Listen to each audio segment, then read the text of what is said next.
So magandang araw mga guys, mga ka-idol.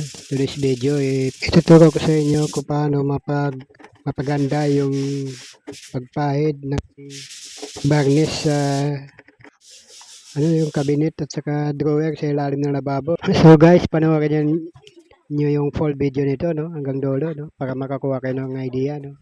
So let's go.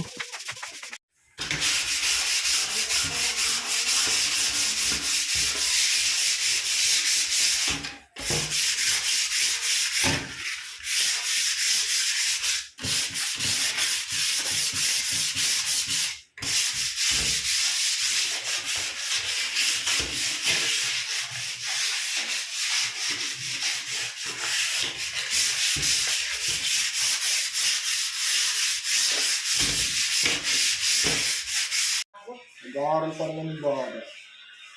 Malaba, nag-ano.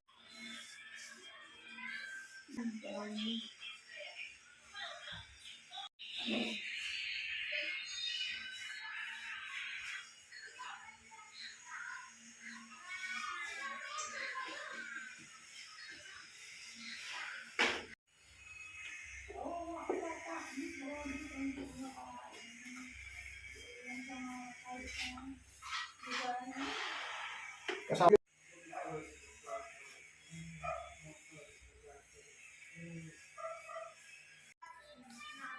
Siguro yes.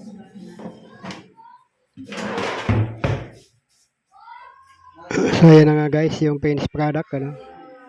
So yung makikita nyo, napakaganda ng pagpahid ng varnish, no. Yan guys. Yung mga drawer, yan ang pinakalagayan ng plato at saka mga baso para hindi na makasikip sa taas, ano. So dyan yung ilalagay yung mga kaserola. Dito naman sa kabila yung gasol. So ganun lang kadali magpahid mga